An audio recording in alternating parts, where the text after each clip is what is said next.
یہ گھومنے پھرنے اور دنیا میں مگن رہنے والا انسان جب مرتا ہے تب اسے پتا چلتا ہے کہ زندگی کا اصل مقصد کیا ہے۔ اصل میں انسان زمین پہ پیدا نہیں ہوا بلکہ زمین پہ آیا ہے۔ پیدا وہ آدم علیہ السلام کی خلقت سے ہزاروں سال پہلے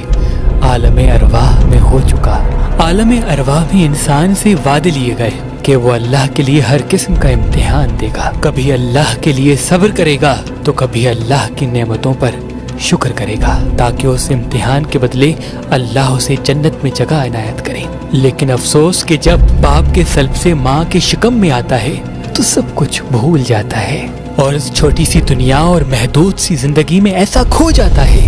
کہ اسے خود کا پتہ بھی نہیں چلتا۔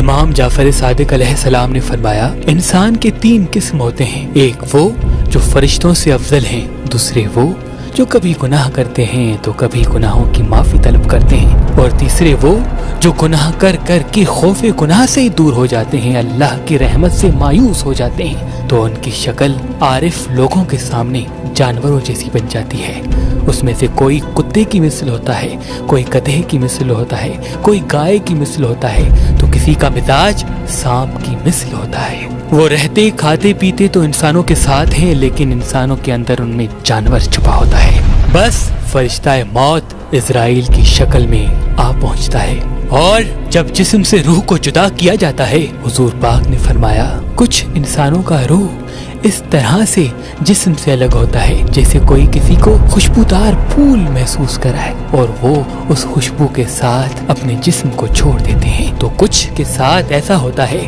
جیسے کوئی انسان ریشمی کپڑا کانٹوں پہ لگا دے اور اسے کھینچ کے باہر نکالے۔ اتنی تکلیف ان لوگوں کی ہوتی ہے جو قدم قدم پہ انسانوں کو تکلیف اور اللہ کے قوانین کو جھٹلاتے ہیں۔ بس اس مٹی کے جسم سے الگ ہونے کے بعد انسان بار بار کہتا ہے کہ مجھے پھر سے موقع دیا جائے تاکہ میں نے جو عالم ارواح میں اپنے خدا سے وعدے کیے تھے وہ پورے کر سکوں، لیکن افسوس اسے موقع نہیں ملتا کیونکہ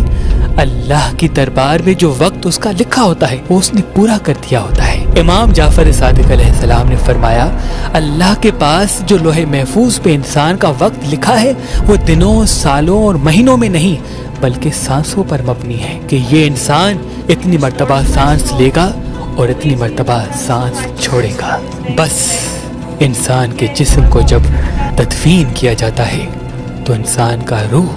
برزخ کے لیے تیار ہو جاتا ہے اور منکر نکیر آتے ہیں اور کہتے ہیں تمہارا رب کون ہے، تمہارا رسول اور امام کون ہے، تم کس دین پہ زندگی بسر کرتے رہے، کس طرح سے انسانوں کے ساتھ چلتے رہے۔ اور جو فرشتے انسان کے کندھوں پر مسلسل نیکیاں اور گناہ لکھتے رہتے ہیں ان تمام چیزوں کو پڑھ کے سناتے ہیں کہ یہ ہے تمہارے اعمال اور اتنے وعدوں اور اتنے امتحان کو اس طرح سے تم نے کھیلا ہے۔ یہ جو جسم ہم اپنے ساتھ لے کے گھومتے پھرتے ہیں اصل میں یہی ہمارے خلاف گواہی دے گا۔ انسان رونے لگتا ہے، اپنے اعمال کو یاد کر کے تڑپنے لگتا ہے اور بار بار فریاد کرتا ہے کہ کاش مجھے تھوڑا سا وقت مل جائے، میں اپنے اعمال بہتر کر سکوں،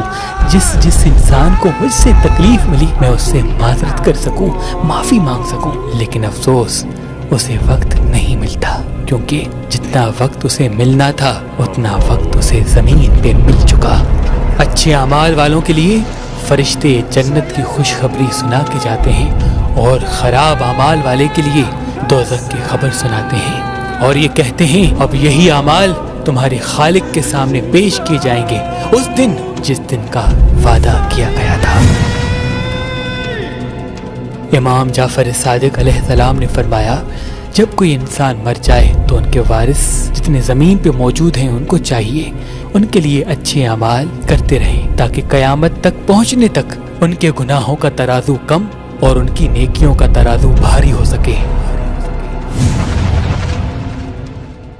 ناد علی اللہ کا معجزہ ہے اور عقیق پتھر مومن کی نشانی ہے۔ امام جعفر صادق علیہ السلام نے فرمایا کہ ہر مصیبت کو عقیق پتھر اپنے اوپر لے لیتا ہے اور پہننے والا اللہ کی پناہ میں آ جاتا ہے۔